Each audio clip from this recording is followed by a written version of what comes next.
What a day, what a day. Welcome to Lemon Live at 5. We're so glad that you're here. Wait till you see who our guest is. People say rising star in the Democratic Party. I think he's already a star. We'll talk about it. Hello, Lemon Nation. How are you guys? Let me know where you are streaming from. We're glad that you're here. You know how it works. I tell you every time. If you hit the thumbs up and the like buttons and all of that stuff, it affects the algorithm and more people become aware of our great conversation, especially the one we're going to have in just moments. So welcome to the Don Lemon Show. Here's what I want to say to you. Like, what is going on in this world? Like, what actually is the president doing? What's this administration doing? What are these, I don't know, cabinet, if you want to call that the clown car cabinet, what are they doing? It is official, though. I want to tell you the first member of the Trump administration has been fired. Hang on a second.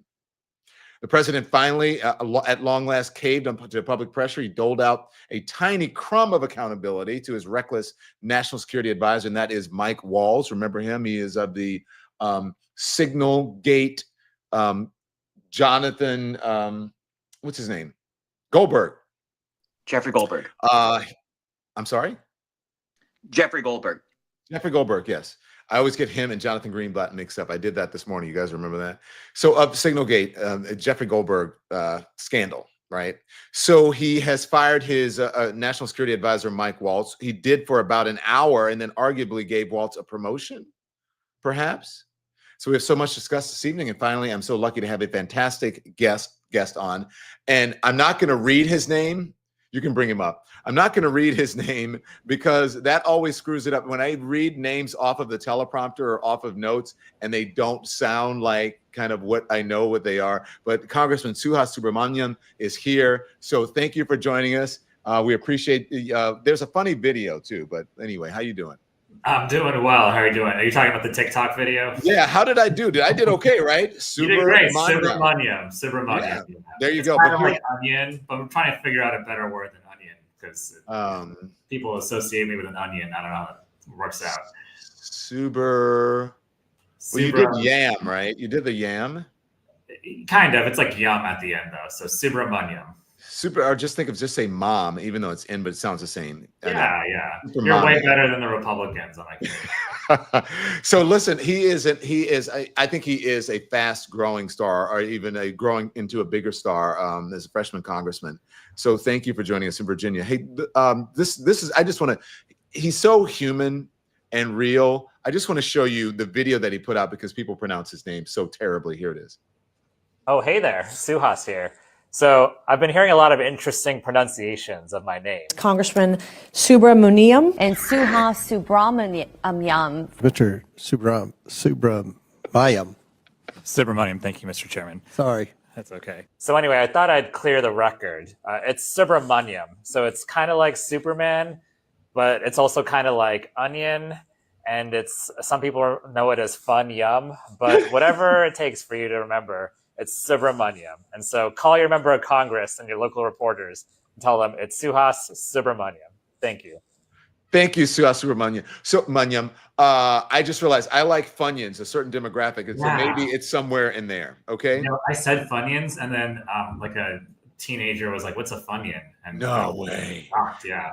Let's talk about the news of the day because look, he's busy opening up offices in Virginia. He's busy doing town halls. We're going to discuss that. And I'm wondering how that feels, especially in this day and age. But he's out there and he's unafraid. So let's talk about the news of the day. This seriously happened today. Okay.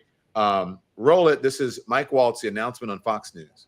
All right, there's a breaking news that happened in the commercial break. So what you're looking at photographs right now of Michael Waltz. He is the president's national security advisor, except for we just got news that he is going to be leaving the administration along with his deputy, Alex Wong. Of course, if you might remember the story of Signalgate.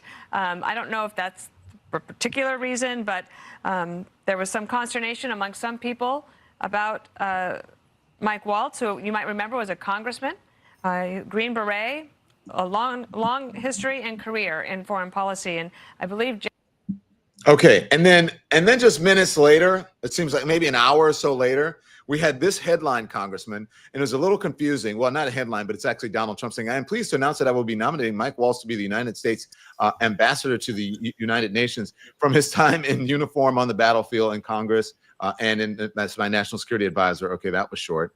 Mike Waltz has worked hard to put our nation's interests first, and then he goes on to talk about this, so that he's going to make the world safe again and all that stuff. What the hell happened? Yeah, first of all, how many roles does Marco Rubio have now, right? I think he's the head of USAID as well. And so he's like the utility player. They put him in all the spots where they don't know where else to put. But, Mike Waltz, I think they meant to fire him, but then they gave him you mentioned it as a promotion, but I think given what this president thinks about diplomacy, the ambassador to the United Nations might be a demotion, actually. He may not have much to do. Except for parrot the president's talking points about how much he doesn't want to do diplomacy. So I think it's more of a demotion, perhaps. But in any case, it's certainly not accountability for leaking national security secrets onto a signal chat with a reporter. Everything I've gotten, I'm the ranking member on military and foreign affairs for the Oversight Committee, and I've been trying to get some answers. And all I've got from the administration is that they don't want to admit they did anything wrong. They don't want to admit, they just want to sort of play musical chairs with their administration and certainly not hold Secretary Hegseth accountable, which is mind-boggling to me that he's still the Secretary of Defense. And so, it seems kind of funny, but then this has real-life consequences. I have many military families and members in my district, and they work at the Pentagon, many of them, and so they're telling me that if they had done the same things as these guys, like they would have been fired, court-martialed, right? Completely out. And so we're not holding our senior leadership accountable anymore at the Department of Defense. And that's scary for our national security. So what do you think? You mentioned Pete Hegseth. I think that Pete Hegseth is going to go sooner or later, perhaps more sooner than later. But I think he's harder to get rid of because Donald Trump actually likes what he does as far as recruitment. And he's kind of, the bro type that Trump thinks is good for the military. But I do think that he's going to go. What do you think? I hope so. I hope you're right. But so far, he's still here many weeks later. I think you're right that this president, I think another way of putting it is this president prioritizes loyalty over competence, right? And so, the Secretary Hegseth it's probably seen as more loyal to the president than even Mike Waltz. And so I don't see any accountability for him right now. I think that's a big part of it. I hope you're right that eventually he resigns or gets fired. I've called for his resignation over and over again. And I think other Republicans realize that it's a problem having him as Secretary of Defense still. Yeah. Is it just like, the folks who come on, I guess still, but in 2016 and 2020 and then 2024 as well, who would say, Donald Trump is, I don't think he's qualified to be president.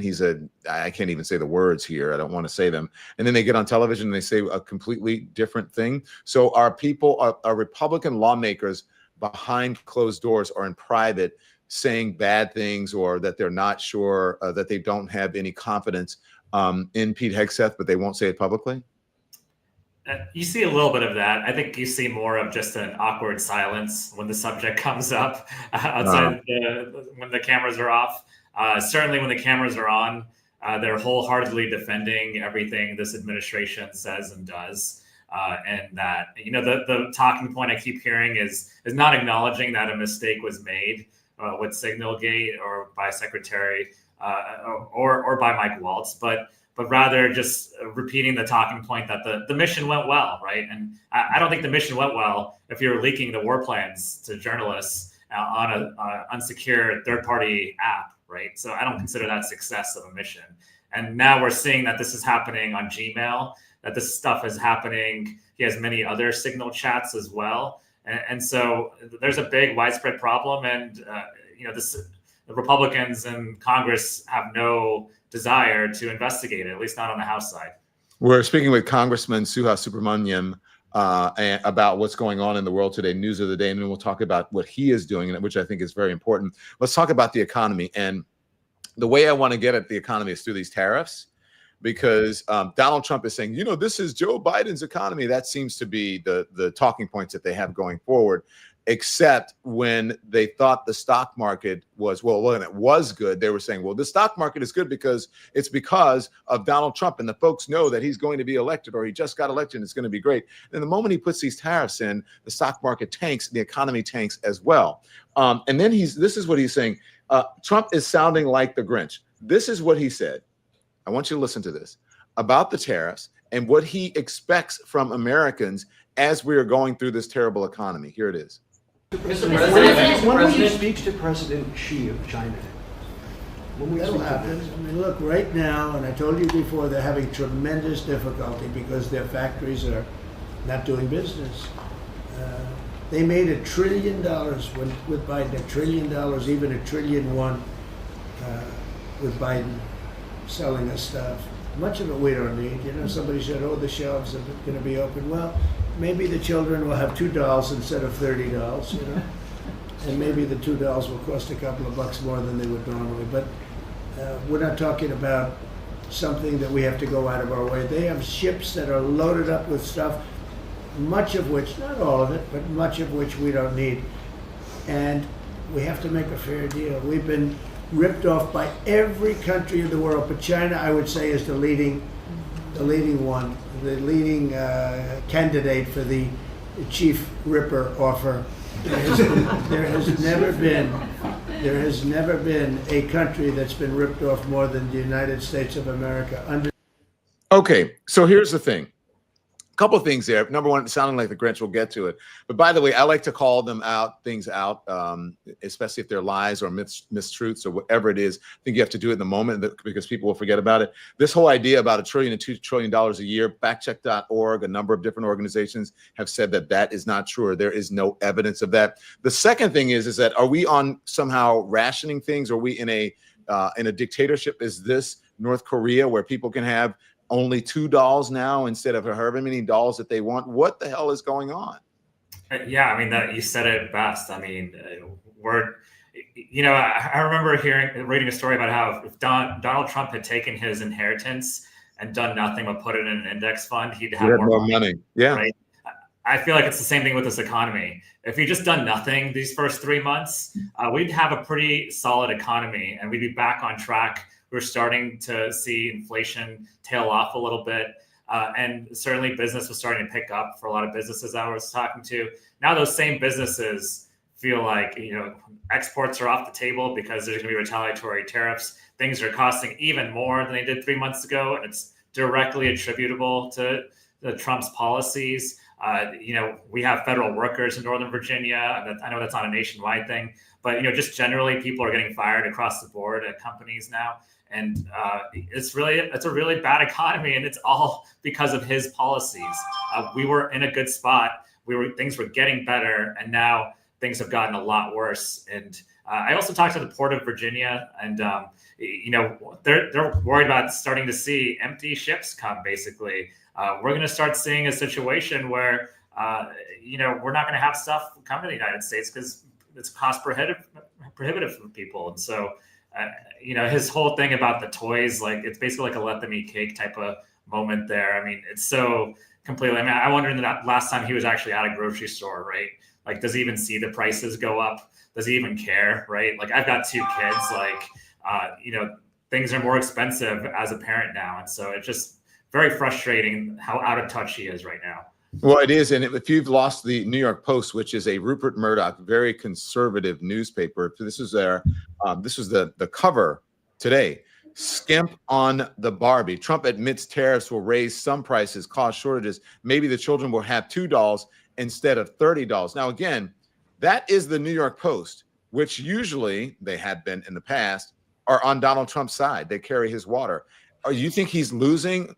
And we'll talk about what you're doing out. I think this is an important question to talk about what you're doing as you're going out to do these town halls. But do you think he's losing the support of some of his staunchest supporters with these tariffs and how poorly the economy is doing?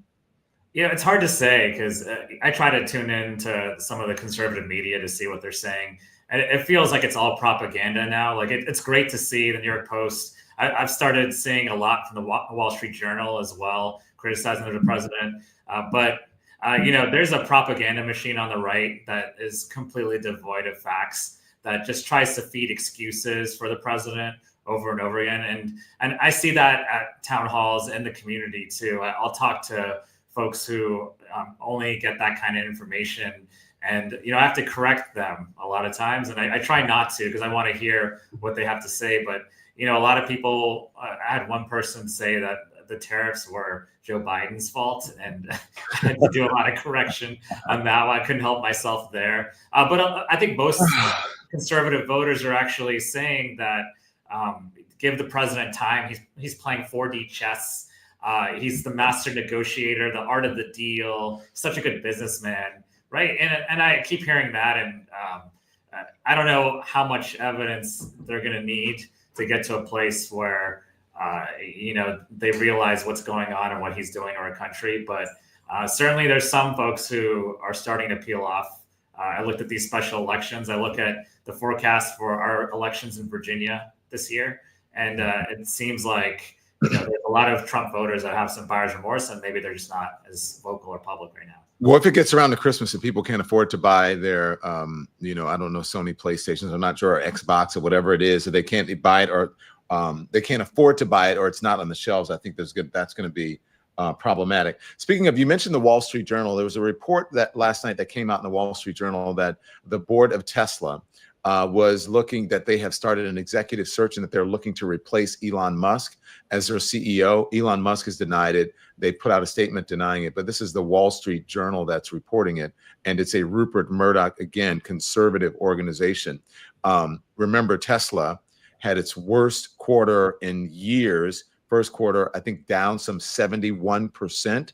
Do you think that they're looking to replace him? And do you think he's done permanent damage, especially public relations wise, to his company? Yeah, I think he probably has. I think the reality is that, he's been out there. A lot of business leaders try to be apolitical because they know that if they jump into politics and say and do the wrong things, it'll hurt their company, right? But in this case, he has branded himself as Tesla. Like, he is the guy at Tesla, right? And then he's gone and done some terrible things in our federal government with Doge, and been really out there with some of the things he's said and done. And so, of course, the company is going to suffer, right? And so now I'm sure the shareholders are trying to get him out, or get him, at least get some breathing room between him and the company. So they got to do what they got to do as a business.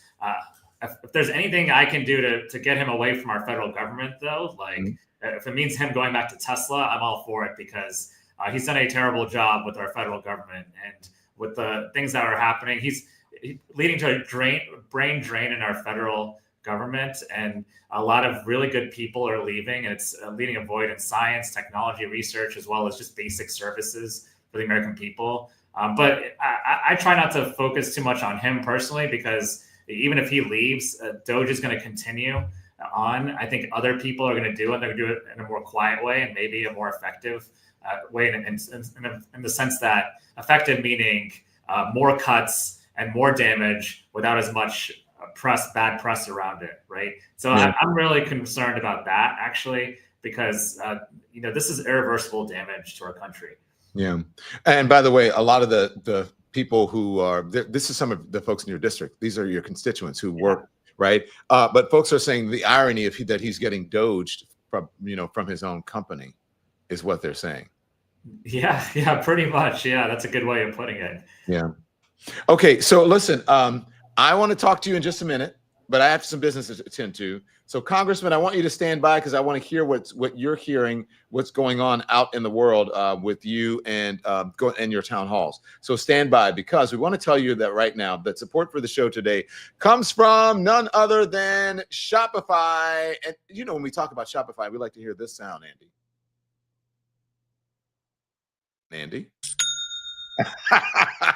Andy, you forgot. You're slow on the trigger today. What happened? I was trying to get the banner up. Okay, we wanted to make sure we get the banner up. Hey, listen, so look, in these tough economic times, I think it's probably more than ever folks are thinking about what do I have to do in order to have more autonomy over myself?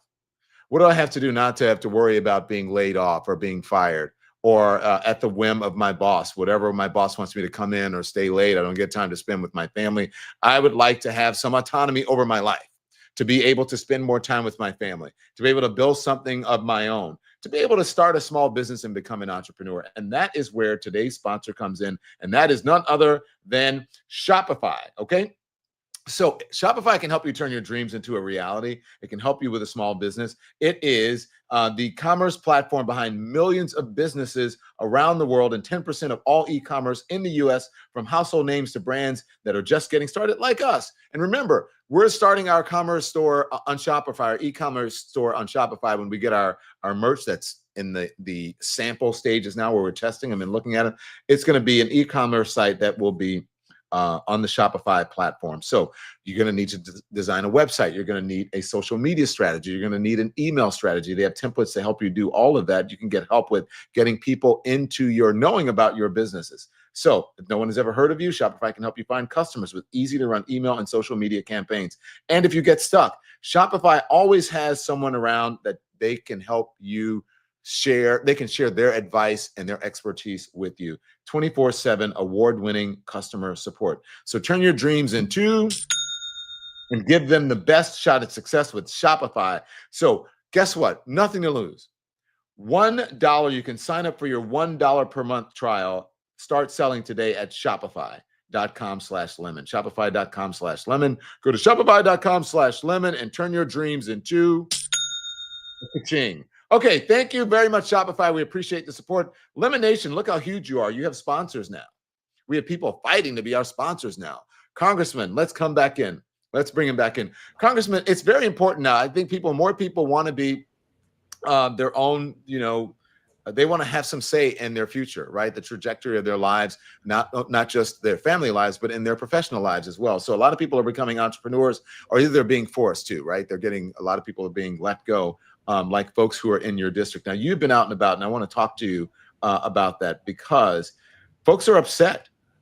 There have been people, some of the leadership has been telling people, do not go out and hold a town hall, because they're concerned that it may not be the message that you want to get out. But you are doing it. First, let me show something that happened. I'm going to get your response to it. This is at a Marjorie Taylor Greene town hall just a week or so ago, where this person who's just voicing his opinion, this is what happened to him. Really doing this? I deserve it. Really? Put your hands on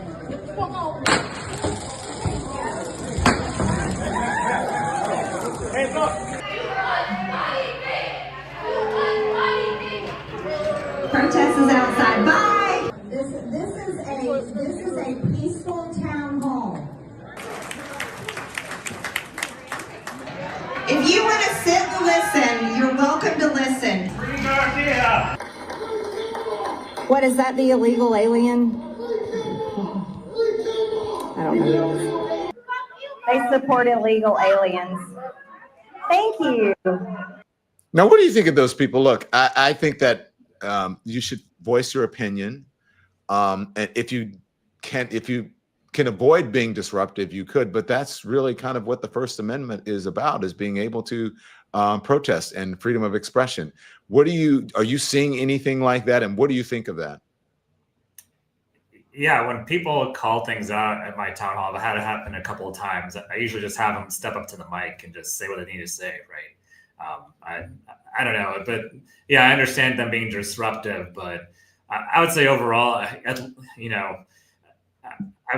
what I really was bothered by when it came to that video was her calling them illegal aliens.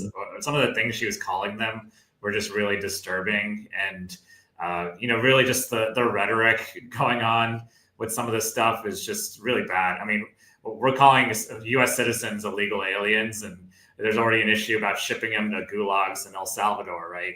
And so, there's so many things wrong with that. But yeah, we've had about a dozen town halls now. They've all gone somewhat well. I mean, there's a lot of people that come disagree with me, but I hear them out because that's my job. And you can't just go to a rally and talk to people who all agree with you. You also have to go find the people who disagree and understand them and have some empathy for them too. So that's not what I saw there. Yeah, and there's a certain way to handle people like that. And one person who did it, I think, with grace and with class, and is an example of how everyone should handle these situations. Marjorie Taylor Greene does not have the capacity to be able to do something like this. Watch. Stop people teaching for all of them. Actually, I don't. And that's why we're here. I need your help. Okay. Stop people teaching. Thank you. All right. What I'd like to do. No, don't worry about it, guys. Okay, let me finish. Let me. How about these guys don't need to go. Let me finish.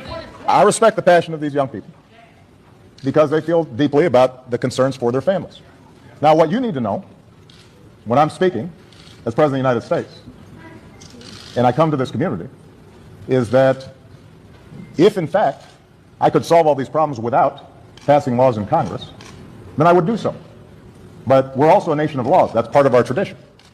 And so the easy way out is to try to yell and pretend like I can do something by violating our laws.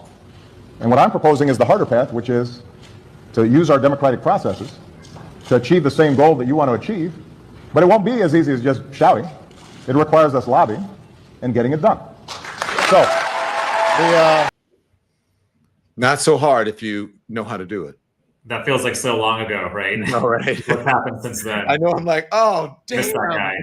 Yeah. Yeah. Yeah, no, that's how I try to handle it too. Is just be they're not being respectful, but just try to ask them to be respectful, say what they need to say, and then give other people a chance to talk too, right? So it's not that hard, and hear out people who disagree with you. Congressman, this is what Time Magazine wrote about you, and again, this is one of the reasons I called you a rising star.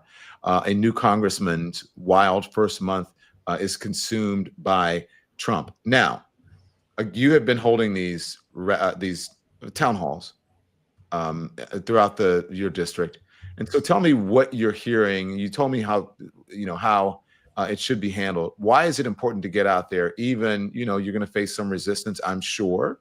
What are you hearing, and why is it important to do this? Yeah, it's a couple of reasons. Well, one, at a basic level, my job is to listen to my constituents and act in their best interest.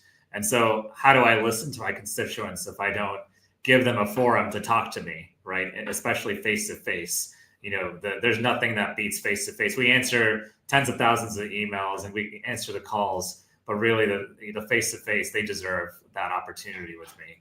But second, and I think this is something that's true of just our entire party right now, we have to show that what's going on with this administration is impacting people's lives and how.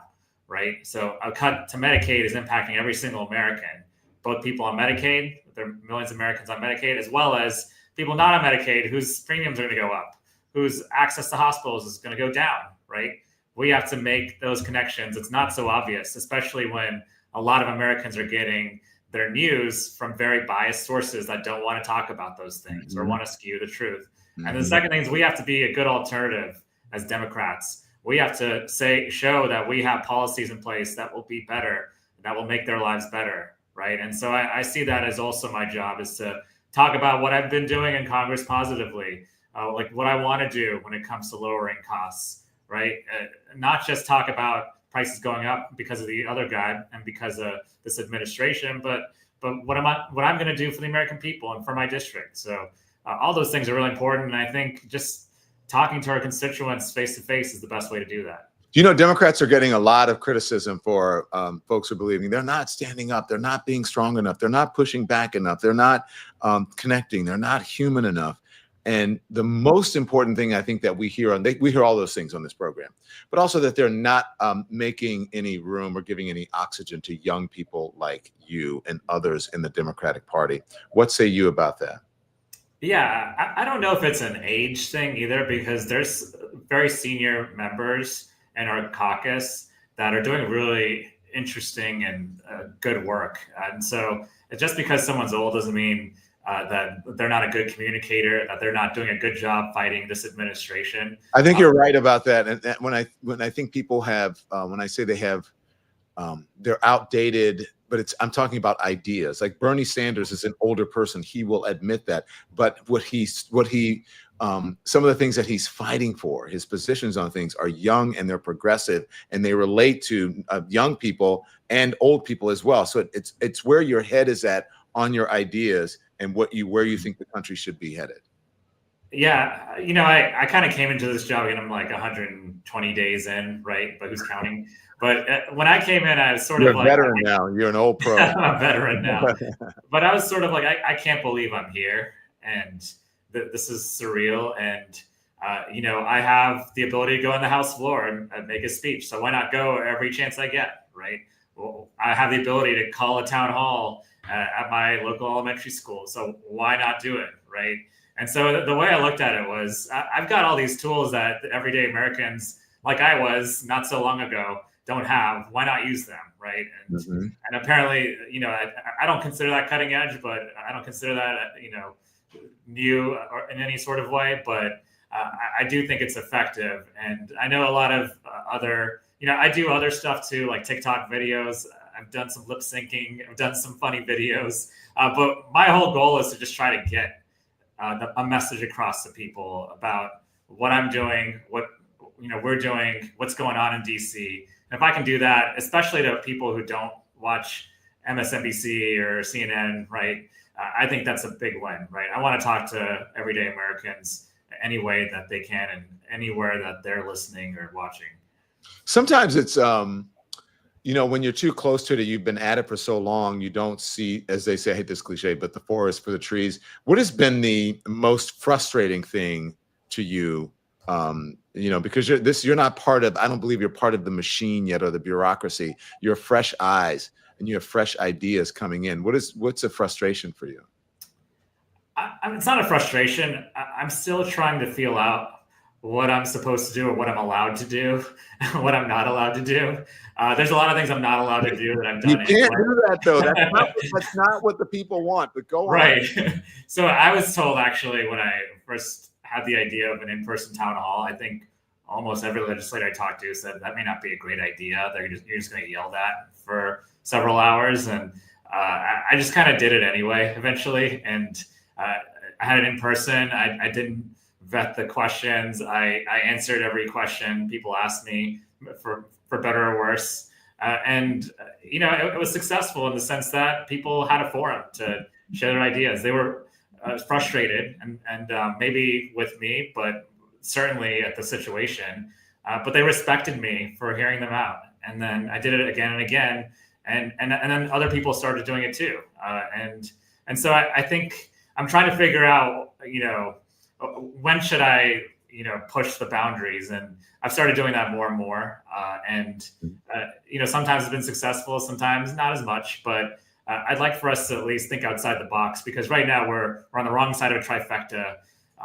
You know, we have limited tools at our disposal, but we have to use every single one we've got and find some new ones, because this moment needs that right now. Okay, so more pointedly then, what advice would you have? What do you see as a new person that perhaps some of the folks who've been around for a long time and just been in politics for so long that they may not see? What do you mean? Like an example of someone who's doing it right? Just not an example of someone who's doing it right, or an idea that you have, or what your colleagues should be doing more of. And I don't mean just Democrats, the folks who are fighting against tyranny and against anti-democratic values and actions. Yeah. Let me tell you that every time we have spoken out and put pressure on this administration or an agency or someone close to the president, they've backtracked. They've had trouble pushing back. I think, you know, we don't have, you know, the White House, but we have the courts, and we also have the court of public opinion. And the court of public opinion has been maybe even more effective in a lot of ways. I've had federal workers fired, and, you know, we made their cases famous. We got them, you know, news stories. I made speeches on the floor, so did my colleagues. And the administration would then say, oh, it was a mistake to fire some of them and then hire them back. They've been calling all these things mistakes, right? And so I just tell people, you're not powerless in this fight. In fact, you have a lot of power, just as much as I do. Different tools, but you still have a lot of power. So just use your voice, right? It sounds, you know, corny, but like I'm telling you, it's been effective. The most effective thing, I think. I've got to ask you something, because there was just a couple months back, and we were, I mean, I feel that we were right. We talked about Alexandria Ocasio-Cortez, and, you know, she wanted to be, or at least put her hat in the ring to be the ranking member on the Oversight Committee. But they somehow, I don't know what happened, the Democrats chose Congressman Conley. Sorry that he is dealing with what he's having to deal with. By all means, he's been, you know, a great public servant, but they didn't have to go through this. Let me ask you, if she, would you support her as ranking member on the Oversight Committee? Yeah, it's complicated because she's not on the Oversight Committee right now. Also, there's technically not an opening yet. I don't think Congressman Conley's officially stepped down, but, you know, obviously he's announced that he would. Congressman Conley's a dear friend of mine too, and he's been a titan in Virginia, a champion for Northern Virginia. So I have a lot of respect for him. I don't know who's running. I'll say that we have a lot of talent on the Oversight Committee. In addition to AOC, we also have some really talented communicators, Ro Khanna, Rajay Krishnamurthy, Robert Garcia, Jasmine Crockett, Melanie Stansberry too has been awesome. Just so many, Maxwell Frost, so many really great communicators. And so I think there's a number of people that would be good. And so I haven't really thought about, you know, who's running necessarily, and, you know, who to vote for, since no one's really officially put their name in the ring yet. Yeah, there are. Let me just see what some of the folks, because, you know, we have very strong members who are. Someone says, "What do you say to Susan?" If you can look, I don't know if you can see on the screen. Susan says, "Wrong answer." Wrong answer. What do you think of that? I know. I really want to know who. I want to know, first of all, if AOC is interested, and then I want to know who else, because there's a lot of other good people on that committee, honestly, that could run and be really good. Jasmine Crockett is vice chair. Yeah, Jasmine's vice chair, and she's on the committee right now. And but, you know, I want to see. I mean, if people are interested, they should run, and then we'll see. We'll have a good problem to have, though. That's for sure. It sounds like you have a lot of people who support AOC. I have a number of people who support AOC, but I'd just like to ask questions, you know, because that's why this is the one thing that I like. One of the things that I like most about not being in corporate media is that I actually have a relationship with my audience. Yeah. And so, you know, I want to know what they say. Some folks like it. Jasmine Crockett should be the person. By the way, I want to ask you, some of the folks that you mentioned, like Congressman Garcia, like Jasmine Crockett and on, they are friends of the show. Jasmine Crockett is often on the show. Congressman Garcia was supposed to be on yesterday. I had to reschedule him because I'm traveling. But I want to know, how is Congressman Conley doing? Have you spoken to him? You know, I don't have any details on exactly how he's doing. I just know that, you know, this was a hard decision for him and his family. He served for many years. He was hoping to serve for more. I mean, I replaced another member, Congresswoman Jennifer Wexton, who'd also served really admirably, and we were hoping would serve many more years, but also had a health ailment. So it's really difficult in a situation like this. But you know, I know he's a fighter, and he's certainly, you know, someone that I've looked up to for many years. So looking from afar, and I think I have a very good sixth sense. I'm not sure if that's how I want to phrase that, but I think I have a very good idea of what's going on in Washington. I don't want to be an insider. I think as an outsider, sometimes you can have a really good perspective where you're not too inside the beltway. We have been saying here, and I have been saying especially, that I think that this White House, this administration realizes that it is in trouble, especially with the poll numbers, especially with they're out of touch and out of sync with the American people. And they are trying to spin the news cycle every day as often, as much as they can and as early as they can. And now they're holding these morning briefings. Do you get that sense that they kind of know that, hey, look, we're fighting a losing, well, we're not in a good spot right now, and we need to sort of, you know, spin the news cycle as much as possible to try to win back public support, when actually maybe they should just be quiet and do their jobs?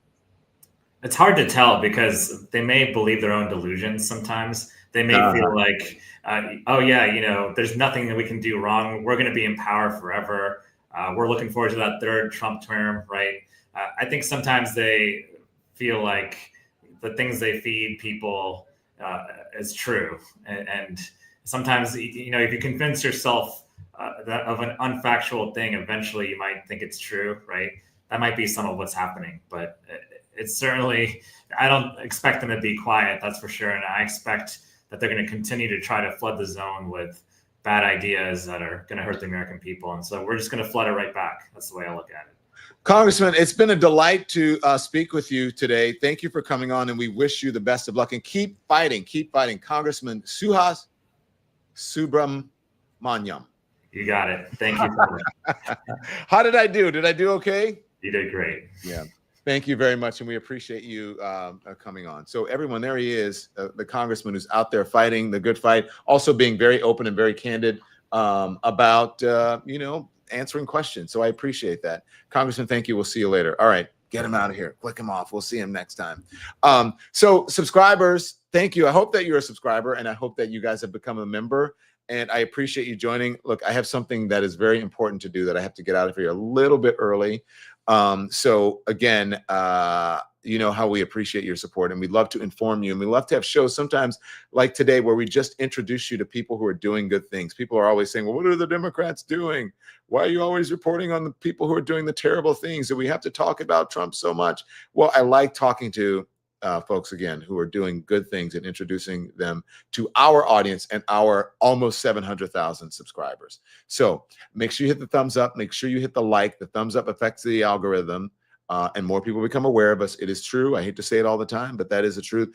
And make sure you become a subscriber. It's right at the bottom of the screen, right near the Don Lemon Show logo. And our membership link is at the top of the chat. So we appreciate you joining us today. I'm going to see you up with a piece of content that's going to drop at 8 p.m. Remember, and if you are here, it will redirect you and you can get notified as well. And we'll see you tomorrow morning at 10 a.m. for our Hot Topics program. And you know what we say every single day when I leave you on this stream, I say something, but I'll say something, one more thing before I go. Send some prayers up for my family. I'll tell you later. Don't want to talk about it right now. Okay. So anyways, everyone, turn the TV off. Thanks everyone for watching. Your support means the world to us. So make sure you hit the like button and you subscribe to our channel to make sure that you never ever miss a video. We're live every day, 10 a.m. Eastern time. We drop even more content at 2 p.m. Eastern and 5 p.m. Eastern. And if you want more Don Lemon Show content, we'd love for you to become a member of the Lemon community, where you will receive access to special community posts. You'll get exclusive content and members-only live shows. So head over to our channel page or click the join button on this video. Again, thank you for watching. We appreciate your love and your support.